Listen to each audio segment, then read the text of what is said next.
Hi there, karibu tukuze matunda.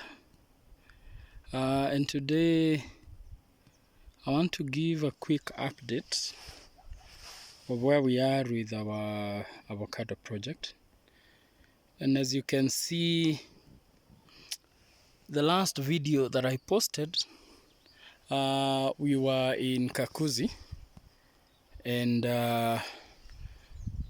had gone to collect the seedlings. And the final destination is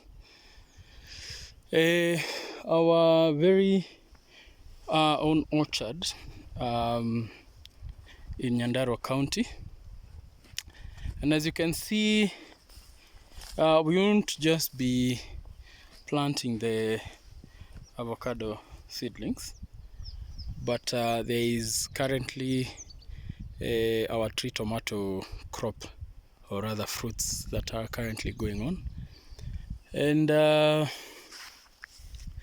like I mentioned, sorry, I did not manage to post a video while we were planting, but I'll explain everything that we did so that anyone who's interested to follow our path can have all the information. So this is the third time we are planting avocado seedlings in this farm. And the first attempt that we planted, we had done around 600 seedlings. And these are seedlings that we had procured from local nurseries. They were small in size. And the information we got was that you plant them in, you dig a hole whereby you mix your manure with the topsoil, and then you plant your seedling, and you make sure that you leave a space whereby water will be collecting. And I would want to tell anyone who want to grow these avocados in Nyandarua that you're bound to fail, because I think there is a gap in terms of the available information in regards to growing avocados. And what we learned much later, because out of the 600 that we planted, I think our survival rate was very small. I guess less than maybe 20 or so seedlings survived. And what was happening is that the very holes that we planted our avocado seedlings, whenever it rains, like right now it's been raining non-stop for the past 1 month or so. We are receiving a lot of rains here, unlike many other parts of the country. And whenever we receive excess rains, the water tends to collect in the same holes that you had dug, and that dampness is what causes the roots, or the root rot, to set in. And that's how we lost if not all the seedlings that we had planted in our other phase. So on this particular for these particular ones that we recently planted, you can see we already have raised beds. So see that gully there in between the mtaro. We are planting them on raised beds. So meaning this particular bed that you're seeing, it is 1.5 feet tall.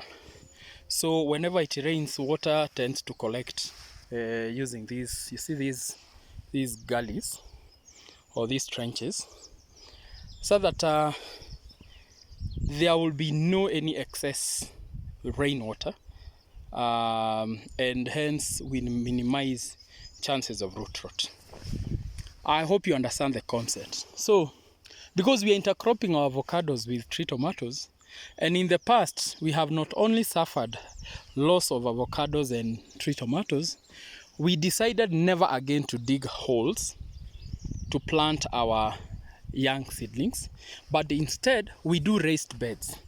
So raised beds is the opposite of maybe a hole, in that you're bringing the soil up, the topsoil up, and then on top there, then you can just dig a small hole, say half a feet, and you plant your seedling.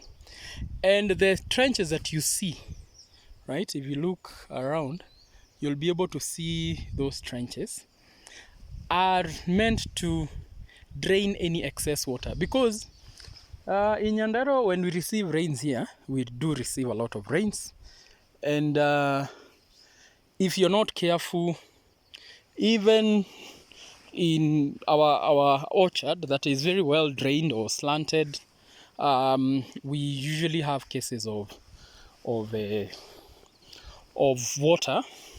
of stagnant water, water just collecting in different areas. And on the other side of this farm, we have seriously dug some trenches to just deal with this excess water. So on our raised bed, this is where we just dug a small hole here, because we don't want our avocado to be submerged down there. And we planted our seedling. Of course, we did add a bucket of well decomposed manure, and as you can see, we've already put button drippers. So we are tapping on the existing water infrastructure for our tree tomatoes. So we only did add a button dripper, and the spacing here is from tree to tree, it's 5 meters. Then from row to row, we are talking of around 8 meters or so. So, and the reason why we are doing that is that we already have another crop going on, so we don't want to, really have big bushes, or rather we want to give our trees ample space. So on the issue of spacing, I've read a lot about spacing. You'll hear of people saying of high density, whereby they'll talk of 5 meters by 5 meters. But because we want to do other things on our orchard, we give ample space in between our, in between the rows, so that between, you see that tall seedling here and this one here, it's around 8 meters. And in between here, for example, once the tree tomato crop is out, then we can do passion, or we can do another tree tomato, fresh crop of tree tomato. So for now, you can see some new shoots. Avocado are barely a month old since we transplanted.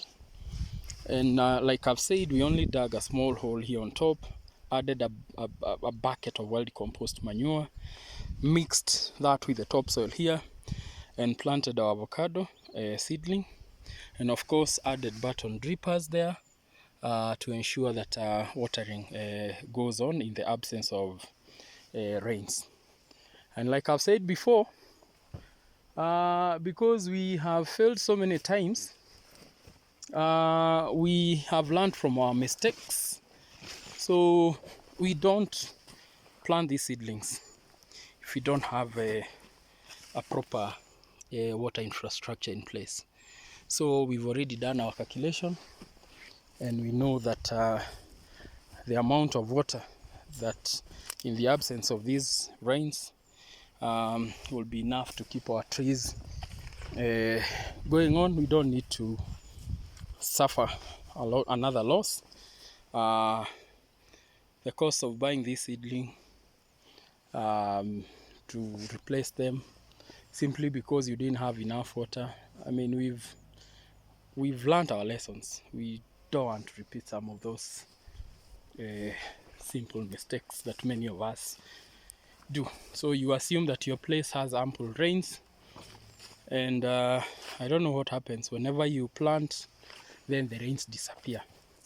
Yet the history has it that your place is very well known for receiving ample rains.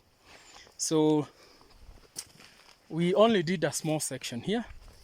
On this orchard, only 50 trees that we have planted. And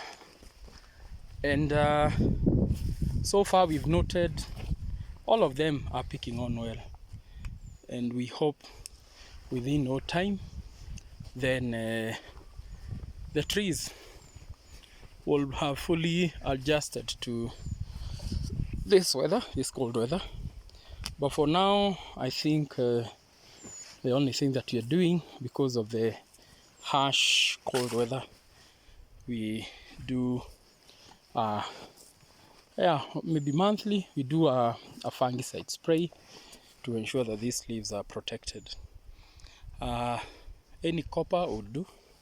And once we notice that maybe say in 2 months time, then we will start supplementing the nutrients that we have. That is after the root system has established.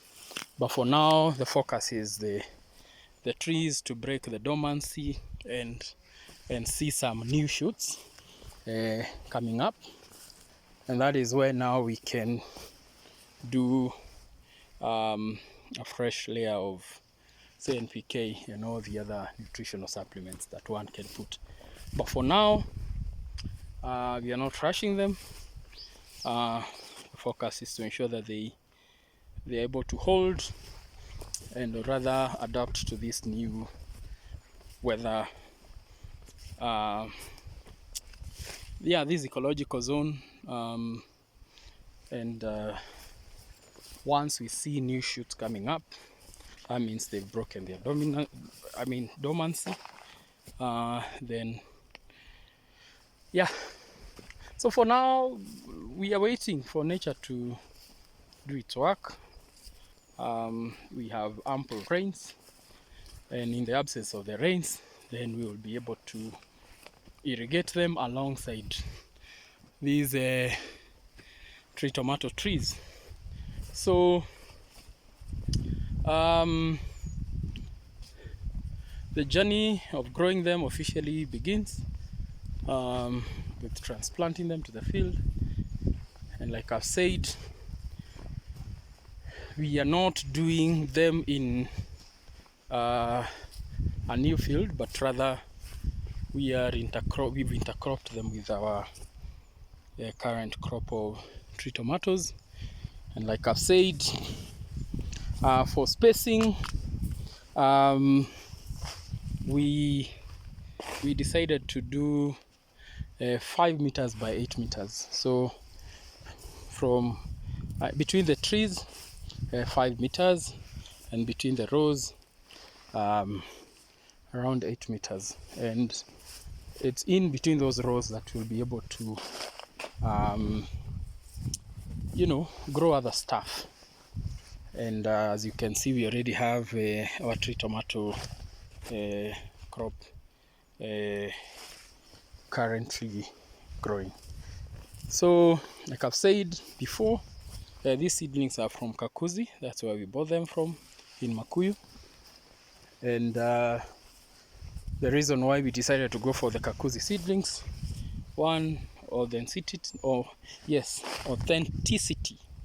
that one. And of course, number two, these seedlings are very well taken care of. And as you can see, look at how strong that stem is. And once bitten, twice shy. This is not the first time we're growing avocados. Like I've said before, we had tried to grow them in our previous attempt, and we suffered huge losses. So Here we deal with raised beds, and as you can see going up, you can see the rest of the trees. You know, those are how many lines? 1, 2, 3, 4, 5, 6, up to where the fence is. So if you want to plant these seedlings and you come from these very cold regions, please avoid digging and planting them in holes. Rather try to grow them, or rather try to plant them in raised beds, or not just raised beds, it can be raised grounds. So if you watch, you can check a number of videos on YouTube of local growers who have clearly explained, including Kakuzi. Check how Kakuzi grow their stuff. They don't dig holes. Rather, they try to,